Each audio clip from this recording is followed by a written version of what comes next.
Live ಆಗಿ ನಿಮ್ಮ ಮುಂದೆನೇ ನಾನು ಕ್ಯಾಸ್ಟ್ ಸರ್ಟಿಫಿಕೇಟ್ ಕರೆಕ್ಷನನ್ನು ಮಾಡಿ ತೋರಿಸ್ತೀನಿ. ಇವಾಗ ಸೈಟ್ ಚೆನ್ನಾಗಿ ವರ್ಕ್ ಆಗ್ತಾ ಇದೆ. ನಿಮ್ಮ ಒಂದು ಕ್ಯಾಸ್ಟ್ ಸರ್ಟಿಫಿಕೇಟ್ ಆಗಲಿ ಬೇರೆ ಒಂದು ಸರ್ಟಿಫಿಕೇಟಲ್ಲಿ ಏನಾದರೂ ಕರೆಕ್ಷನ್ ಮಾಡಬೇಕಾದ್ರೆ ಆರಾಮಾಗಿ ನೀವು ನಾಡ ಕಚೇರಿಯಲ್ಲಿ ಕರೆಕ್ಷನನ್ನು ಮಾಡ್ಕೊಳ್ಳಿ. ಯಾವ ರೀತಿ ಮಾಡುವುದಂತ ನಾನು ಈ ಒಂದು ವಿಡಿಯೋಲಿ ಹೇಳ್ತೀನಿ. ಓಕೆ, ವಿಡಿಯೋನ ಶುರು ಮಾಡೋದಕ್ಕಿಂತ ಮುಂಚೆ ನೀವೇನಾದರೂ ನಮ್ಮ ಚಾನಲ್ಗೆ ಹೊಸದಾಗಿ ವಿಸಿಟ್ ಮಾಡ್ತಾ ಇದ್ದರೆ ಈ ಕೂಡಲೇ ಚಾನಲ್ಗೆ ಸಬ್ಸ್ಕ್ರೈಬ್ಗೆ ಹಾಗೂ ವಿಡಿಯೋಗೊಂದು ಲೈಕ್ ಮಾಡಿ. ಆಗುವುದು ಹೇಗೆ ಮತ್ತು ಸರ್ಟಿಫಿಕೇಟನ್ನು ಸೆಲೆಕ್ಟ್ ಮಾಡುವುದು ಹೇಗೆ ಅಂತ ನೋಡಿದ್ದೀವಿ. ಸೊ ಡೈರೆಕ್ಟಾಗಿ ನಾನಿಲ್ಲಿ ಕರೆಕ್ಷನ್ ಮಾಡುವುದು ಹೇಗೆ ಅಂತ ಹೇಳ್ತೀನಿ. ಓಕೆ, ಸಿಂಪ್ಲಿ ಇಲ್ಲಿ ನೀವು ಏನನ್ನು ಕರೆಕ್ಷನ್ ಮಾಡ್ತಾ ಇದ್ದೀರಾ ಆ ಒಂದು ಡೀಟೇಲನ್ನು ನೀವು ಇಲ್ಲಿ ಸೆಲೆಕ್ಟ್ ಮಾಡ್ಕೊಳ್ಳಿ. ಫಾರ್ ಎಕ್ಸಾಂಪಲ್ ಇಲ್ಲಿ ಹೆಸರು ಬದಲಾವಣೆ, ಜಾತಿ ಬದಲಾವಣೆ, ವಿಳಾಸ ಬದಲಾವಣೆ ಅಂತ ಇದೆಯಲ್ಲ, ನೀವು ಏನನ್ನು ಕರೆಕ್ಷನ್ ಮಾಡ್ತಾ ಇದ್ದೀರಾ ಆ ಒಂದು ಆಪ್ಷನನ್ನು ನೀವು ಇಲ್ಲಿ ಸೆಲೆಕ್ಟ್ ಮಾಡ್ಕೊಳ್ಳಿ. ಅಂದರೆ ನೀವೇನಾದರೂ ನೇಮ್ ಕರೆಕ್ಷನ್ ಮಾಡ್ತಾಯಿದ್ರೆ ಹೆಸರು ಬದಲಾವಣೆನ ಸೆಲೆಕ್ಟ್ ಮಾಡ್ಕೊಳ್ಳಿ. ಕ್ಯಾಸ್ಟ್ ಕರೆಕ್ಷನ್ ಮಾಡ್ತಾಯಿದ್ರೆ ಜಾತಿ ಬದಲಾವಣೆನ ಸೆಲೆಕ್ಟ್ ಮಾಡ್ಕೊಳ್ಳಿ. ಅಡ್ರೆಸ್ ಚೇಂಜ್ ಮಾಡ್ತಾಯಿದ್ರೆ ನೀವು ವಿಳಾಸ ಬದಲಾವಣೆನ ನೀವು ಸೆಲೆಕ್ಟ್ ಮಾಡ್ಕೊಳ್ಳಿ. 3 ಆಪ್ಷನ್ನು ಕೂಡ ನೀವು ಸೆಲೆಕ್ಟ್ ಮಾಡ್ಬೋದು. ಓಕೆ, ಈ ರೀತಿ ಸೆಲೆಕ್ಟ್ ಮಾಡ್ಕೊಂಡ ನಂತರ ಸಿಂಪ್ಲಿ ಕೆಳಗಡೆ ಸಲ್ಲಿಸಿ ಅಂತ ಇದೆಯಲ್ಲ, ಈ ಒಂದು ಸಲ್ಲಿಸಿ ಮೇಲೆ ನೀವು ಕ್ಲಿಕ್ನೆ ಮಾಡ್ಕೊಳ್ಳಿ. ಓಕೆ, ನೀವು ಇಲ್ಲಿ ನೋಡ್ಬೋದು. ಕ್ಲಿಕ್ನೆ ಮಾಡ್ಕೊಂಡ ನಂತರ ನಿಮ್ಮ ಒಂದು ಅಪ್ಲಿಕೇಶನ್ ಫಾರಮ್ ಪೇಜ್ ಬಂದು ಓಪನ್ ಆಗುತ್ತೆ. ಕರೆಕ್ಷನ್ ಫಾರಮ್ ಪೇಜ್ ಬಂದು ಓಪನ್ ಆಗುತ್ತೆ. ಸಿಂಪ್ಲಿ ಇಲ್ಲಿ ನಿಮ್ಮ ಎಲ್ಲ ಡೀಟೇಲ್ಸ್ ಬಂದು ಶೋ ಆಗಿರುತ್ತೆ. ಇಲ್ಲಿ ಮೊದಲನೇದಾಗಿ ಮೊಬೈಲ್ ಸಂಖ್ಯೆ ಅಂತ ಇದೆಯಲ್ಲ, ಇಲ್ಲಿ ನಿಮ್ಮ ಒಂದು ಮೊಬೈಲ್ ನಂಬರ್ನ ಫಿಲ್ ಮಾಡ್ಕೊಳ್ಳಿ.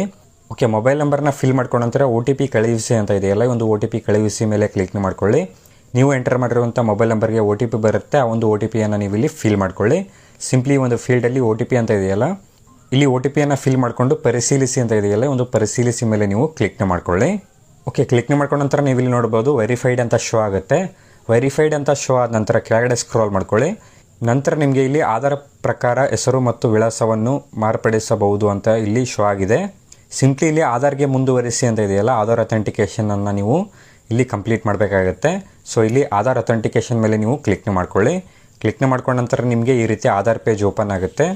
ನೀವು ಇಲ್ಲಿ ನೋಡ್ಬೋದು ಈ ರೀತಿ ಆಧಾರ್ ಪೇಜ್ ಓಪನ್ ಆದ ನಂತರ ಸಿಂಪ್ಲಿ ಇಲ್ಲಿ ಆಧಾರ್ ನಂಬರ್ ಅಂತ ಇದೆಯಲ್ಲ, ಇಲ್ಲಿ ನಿಮ್ಮ ಒಂದು ಆಧಾರ್ ಕಾರ್ಡ್ ನಂಬರನ್ನು ಫಿಲ್ ಮಾಡ್ಕೊಳ್ಳಿ. ಈ ಒಂದು ಫೀಲ್ಡಲ್ಲಿ ಆಧಾರ್ ಕಾರ್ಡ್ ನಂಬರನ್ನು ಫಿಲ್ ಮಾಡಿಕೊಂಡು ಆಧಾರ್ ಕಾರ್ಡ್ಗೆ ಲಿಂಕ್ ಇರುವಂಥ ಮೊಬೈಲ್ ನಂಬರ್ಗೆ OTP ಬರುತ್ತೆ.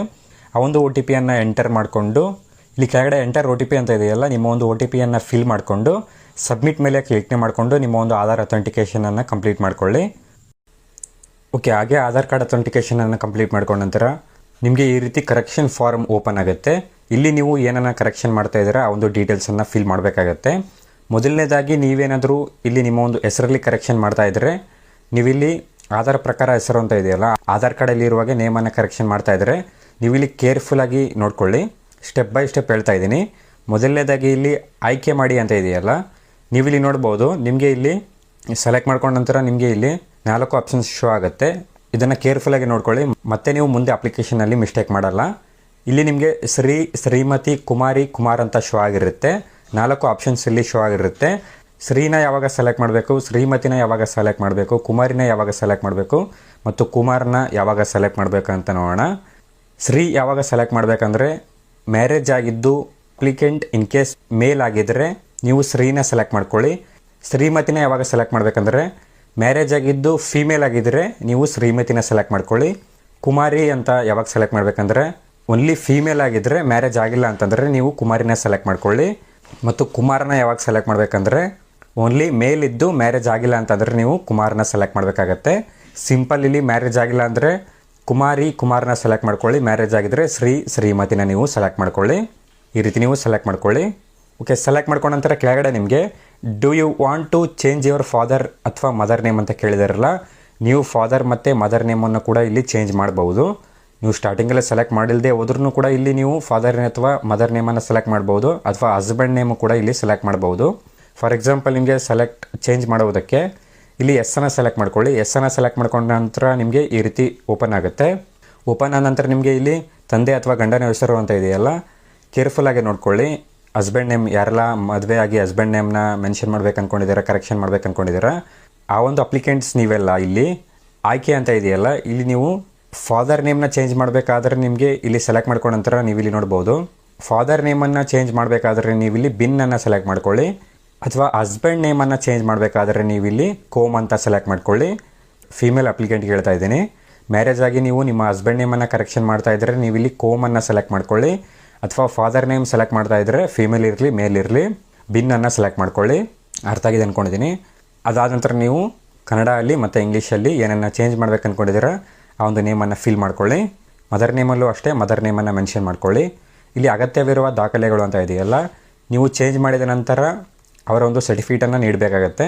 ಇಲ್ಲಿ ಆಧಾರ್ ಕಾರ್ಡನ್ನು ಸೆಲೆಕ್ಟ್ ಮಾಡಿಕೊಂಡು ನೀವು ಇಲ್ಲಿ ಆ ಒಂದು ಆಧಾರ್ ಕಾರ್ಡನ್ನು ಅಪ್ಲೋಡ್ ಮಾಡ್ಕೊಳ್ಳಿ.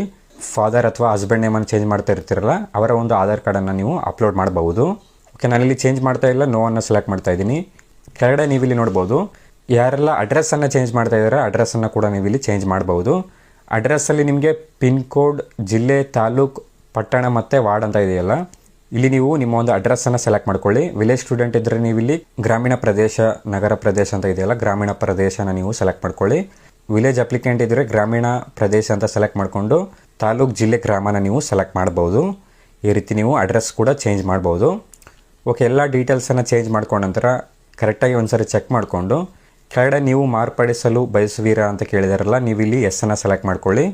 ಎಲ್ಲ ಡೀಟೇಲ್ಸ್ ಕರೆಕ್ಷನ್ ಮಾಡ್ಕೊಂಡ ನಂತರ ನೀವು ಕೆಳಗಡೆ ಇಲ್ಲಿ ಎಸ್ ಅಂತ ಇದೆಯಲ್ಲ, ಹೌದು ಅಂತ ಸೆಲೆಕ್ಟ್ ಮಾಡ್ಕೊಳ್ಳಿ. ಹೌದನ್ನ ಸೆಲೆಕ್ಟ್ ಮಾಡ್ಕೊಂಡ ನಂತರ ನೀವು ಇಲ್ಲಿ ನೋಡ್ಬೋದು, ನಿಮ್ಮ ಒಂದು ಹೊಸ ಆರ್ ಡಿ ನಂಬರ್ ಇಲ್ಲಿ ಶೋ ಆಗುತ್ತೆ. ಸ್ಕ್ರೀನ್ ಮೇಲೆ ನೋಡ್ಬೋದು, ಆರ್ ಡಿ ನಂಬರ್ ಇಲ್ಲಿ ಶೋ ಆಗ್ತಾ ಇದೆ. Updated successfully and here is your new GSC R number ಅಂತ ಇಲ್ಲಿ ಶೋ ಆಗ್ತಾ ಇದೆ. ಸೊ ಈ ಒಂದು ಆರ್ ಡಿ ನಂಬರ್ನ ನೀವು ನೋಟ್ ಮಾಡ್ಕೊಳ್ಳಿ. ಸಿಂಪ್ಲಿ ಇಲ್ಲಿ ಓಕೆನ ಸೆಲೆಕ್ಟ್ ಮಾಡ್ಕೊಳ್ಳಿ. ಓಕೆನ ಸೆಲೆಕ್ಟ್ ಮಾಡ್ಕೊಂಡ ನಂತರ ನಿಮಗೆ ಈ ರೀತಿ ಇ ಸೈನ್ ಪೇಜ್ ಬಂದು ಓಪನ್ ಆಗುತ್ತೆ. ನೀವಿಲ್ಲಿ ನಿಮ್ಮ ಒಂದು ಇ ಸೈನನ್ನು ಕಂಪ್ಲೀಟ್ ಮಾಡಬೇಕಾಗತ್ತೆ. ಈ ಸೈಗೆ ಮುಂದುವರಿಸಿ ಅಂತ ಇದೆಯಲ್ಲ, ಈ ಒಂದು ಆಪ್ಷನನ್ನು ಸೆಲೆಕ್ಟ್ ಮಾಡ್ಕೊಳ್ಳಿ. ಸೆಲೆಕ್ಟ್ ಮಾಡ್ಕೊಂಡ ನಂತರ ನಿಮಗೆ ಆಧಾರ್ ಪೇಜ್ ಓಪನ್ ಆಗುತ್ತೆ. ಇಲ್ಲಿ ನೀವು ನಿಮ್ಮ ಒಂದು ಆಧಾರ್ ಕಾರ್ಡ್ ನಂಬರನ್ನು ಫಿಲ್ ಮಾಡಿಕೊಂಡು ಆಧಾರ್ ಕಾರ್ಡ್ಗೆ ಬರುವಂಥ OTPಯನ್ನು ಫಿಲ್ ಮಾಡಿಕೊಂಡು ನಿಮ್ಮ ಒಂದು ಆಧಾರ್ ಅಥೆಂಟಿಕೇಷನನ್ನು ಕಂಪ್ಲೀಟ್ ಮಾಡ್ಕೊಳ್ಳಿ. ಕೆಳಗಡೆ ಸಬ್ಮಿಟ್ ಮೇಲೆ ಕ್ಲಿಕ್ ಮಾಡಿಕೊಂಡು ಆಧಾರ್ ಅಥೆಂಟಿಕೇಷನನ್ನು ಕಂಪ್ಲೀಟ್ ಮಾಡ್ಕೊಳ್ಳಿ. ಓಕೆ, ಆಧಾರ್ ಅಥೆಂಟಿಕೇಷನ್ ಮೇಲೆ ಕಂಪ್ಲೀಟ್ ಮಾಡ್ಕೊಂಡ ನಂತರ ಡೈರೆಕ್ಟಾಗಿ ನಿಮಗೆ ಪೇಮೆಂಟ್ ಪೇಜ್ ಓಪನ್ ಆಗುತ್ತೆ. ಅಂದರೆ ಇಲ್ಲಿ ಹಣ ಪಾವತಿಸಲು ಮುಂದುವರಿಸಿ ಅಂತ ಇದೆಯಲ್ಲ, ಈ ಒಂದು ಪೇಜ್ ಬಂದು ಓಪನ್ ಆಗುತ್ತೆ. ಸಿಂಪ್ಲಿ ಇಲ್ಲಿ ಒಂದು ಆಪ್ಷನನ್ನು ಸೆಲೆಕ್ಟ್ ಮಾಡ್ಕೊಳ್ಳಿ. ಇಲ್ಲಿ ಕ್ಲಿಕ್ ಮಾಡ್ಕೊಳ್ಳಿ. ಕ್ಲಿಕ್ ಮಾಡ್ಕೊಂಡ ನಂತರ ನಿಮಗೆ ಇಲ್ಲಿ ಪೇಮೆಂಟ್ ಗೇಟ್ವೇ ಪೇಜ್ ಓಪನ್ ಆಗುತ್ತೆ. ಆ್ಯಂಡ್ ನೀವು ಇಲ್ಲಿ ಕೇರ್ಫುಲ್ಲಾಗಿ ನೋಡ್ಕೊಳ್ಳಿ.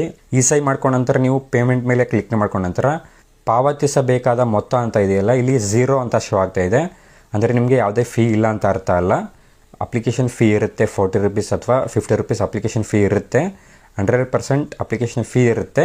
ಇದು ಗ್ಲಿಚ್ ಆಗಿ ಇಲ್ಲಿ 0 ಶೋ ಆಗ್ತಾ ಇದೆ. ನಿಮ್ಮ ಒಂದು ಅಪ್ಲಿಕೇಶನ್ ಇಲ್ಲಿ ನೀವು ಪೇ ಮಾಡಿದ್ರೆ ಇದು ಪೇ ಆಗಲ್ಲ, ಎರರ್ ಬರುತ್ತೆ. ಯಾವ ರೀತಿ ಅಪ್ಲಿಕೇಶನ್ ಫೀನ ಪೇ ಮಾಡೋದು ಅಂದರೆ, ಇಲ್ಲಿ ಮೇಲ್ಗಡೆ ನಿಮಗೆ ಬಾಕಿ ಉಳಿದಿರುವ ವ್ಯವಹಾರಗಳು ಅಂತ ಇದೆಯಲ್ಲ, ಈ ಒಂದು ಆಪ್ಷನನ್ನು ಸೆಲೆಕ್ಟ್ ಮಾಡ್ಕೊಳ್ಳಿ. ಇಲ್ಲಿ ನಿಮಗೆ 0 ಅಂತ ಶೋ ಆಗಿರುತ್ತೆ. ಅಥವಾ 40 ರೂಪೀಸ್ ಶೋ ಆದರೆ ನೀವು ಪೇ ಮಾಡ್ಕೊಳ್ಳಿ, ಪರವಾಗಿಲ್ಲ. ಒಂದು ವೇಳೆ 0 ಅಂತ ಶೋ ಆದರೆ ನೀವು ಇಲ್ಲಿ ಬಾಕಿ ಉಳಿದಿರುವ ವ್ಯವಹಾರಗಳನ್ನು ಸೆಲೆಕ್ಟ್ ಮಾಡ್ಕೊಳ್ಳಿ. ಸೆಲೆಕ್ಟ್ ಮಾಡ್ಕೊಂಡ ನಂತರ ನಿಮಗೆ ಈ ಸೈನನ್ನು ಕಂಪ್ಲೀಟ್ ಮಾಡಿದ್ದೀವಲ್ಲ, ಪಾವತಿ ಬಾಕಿ ಉಳಿದಿದೆ. ಪಾವತಿ ಬಾಕಿ ಉಳಿದಿದೆ ಅಂತ ಇದೆಯಲ್ಲ, ಈ ಒಂದು ಆಪ್ಷನನ್ನು ಸೆಲೆಕ್ಟ್ ಮಾಡ್ಕೊಳ್ಳಿ. ಸೆಲೆಕ್ಟ್ ಮಾಡ್ಕೊಂಡ ನಂತರ ನಿಮಗೆ ಇಲ್ಲಿ ಈ ರೀತಿ ಶೋ ಆಗುತ್ತೆ ಯಾವೆಲ್ಲ ಪೇಮೆಂಟ್ ಪೆಂಡಿಂಗ್ ಇದೆ ಅಂತ, ಯಾವೆಲ್ಲ ಅಪ್ಲಿಕೇಶನಲ್ಲಿ ಪೇಮೆಂಟ್ ಪೆಂಡಿಂಗ್ ಇದೆಯಲ್ಲ, ಈ ರೀತಿ ಶೋ ಆಗುತ್ತೆ. ಶೋ ಆದ ನಂತರ ನೀವು ಇಲ್ಲಿ ನೋಡ್ಬೋದು 40 ರೂಪೀಸ್ ಇಲ್ಲಿ ಶೋ ಆಗ್ತಾ ಇದೆ ನೋಡಿ. ಇವಾಗ ತಾನೇ ನಾವು ಕರೆಕ್ಷನ್ ಮಾಡಿರುವಂಥ ಸರ್ಟಿಫಿಕೇಟ್ ಅಮೌಂಟ್ ಬಂದು ಇಲ್ಲಿ 40 ರೂಪೀಸ್ ಇಲ್ಲಿ ಶೋ ಆಗ್ತಾ ಇದೆ. ಹಣ ಪಾವತಿಸಲು ಮುಂದುವರಿಸಿ ಅಂತ ಇದೆಯಲ್ಲ, ಈ ಒಂದು ಆಪ್ಷನನ್ನು ಸೆಲೆಕ್ಟ್ ಮಾಡ್ಕೊಳ್ಳಿ. ಇಲ್ಲಿ ನೀವು ಹಣ ಪಾವತಿಸಲು ಮುಂದುವರಿಸಿ ಮೇಲೆ ಕ್ಲಿಕ್ ಮಾಡಿಕೊಂಡು 40 ರೂಪೀಸ್ ಅಮೌಂಟ್ ಫೀಯನ್ನು ಪೇ ಮಾಡಿದ ನಂತರ ನಿಮಗೆ ಅಪ್ಲಿಕೇಶನ್ ಅಕ್ನಾಲಜ್ಮೆಂಟ್ ಪ್ರಿಂಟ್ ಬರುತ್ತೆ. ಆ ಒಂದು ಪ್ರಿಂಟನ್ನು ನೀವು ನಿಮ್ಮ ಒಂದು ತಾಲೂಕಲ್ಲಿರುವಂಥ VAOಗೆ ನೀವು ಸಬ್ಮಿಟ್ ಮಾಡಬೇಕಾಗತ್ತೆ. ಎಲ್ಲ ಒರಿಜಿನಲ್ ಡಾಕ್ಯುಮೆಂಟ್ಸನ್ನು ಸಬ್ಮಿಟ್ ಮಾಡಬೇಕಾಗತ್ತೆ. ಅಲ್ಲಿ ನೀವು ವಿಸಿಟ್ ಮಾಡಿ ನಿಮ್ಮ ಒಂದು ಅಕ್ನಾಲಜ್ಮೆಂಟ್ ಜೊತೆ ನೀವು ಸಪೋರ್ಟಿಂಗ್ ಡಾಕ್ಯುಮೆಂಟ್ಸ್ನ ಸಬ್ಮಿಟ್ ಮಾಡಿದ್ರೆ ನಿಮ್ಮ ಒಂದು ಸರ್ಟಿಫಿಕೇಟ್ ಬಂದು ಅಪ್ರೂವ್ ಆಗೋ ಚಾನ್ಸಸ್ ಇರುತ್ತೆ. 21 ಡೇಸ್ ಒಳಗಡೆ ನಿಮ್ಮ ಒಂದು ಸರ್ಟಿಫಿಕೇಟ್ ಬಂದು ಅಪ್ರೂವ್ ಆಗಿ ನಿಮ್ಮ ಒಂದು ಲಾಗಿನ್ ಎಲ್ಲ ಸಿಗುತ್ತೆ. ಹಾಗೂ ನೀವು ಎಂಟರ್ ಮಾಡಿರುವಂಥ ಮೊಬೈಲ್ ನಂಬರ್ಗೆ ಸರ್ಟಿಫಿಕೇಟ್ ಡೌನ್ಲೋಡ್ ಲಿಂಕ್ ಬರುತ್ತೆ. ಅಲ್ಲಿಂದ ನಿಮ್ಮ ಒಂದು ಸರ್ಟಿಫಿಕೇಟನ್ನು ಡೌನ್ಲೋಡ್ ಮಾಡ್ಬೋದು.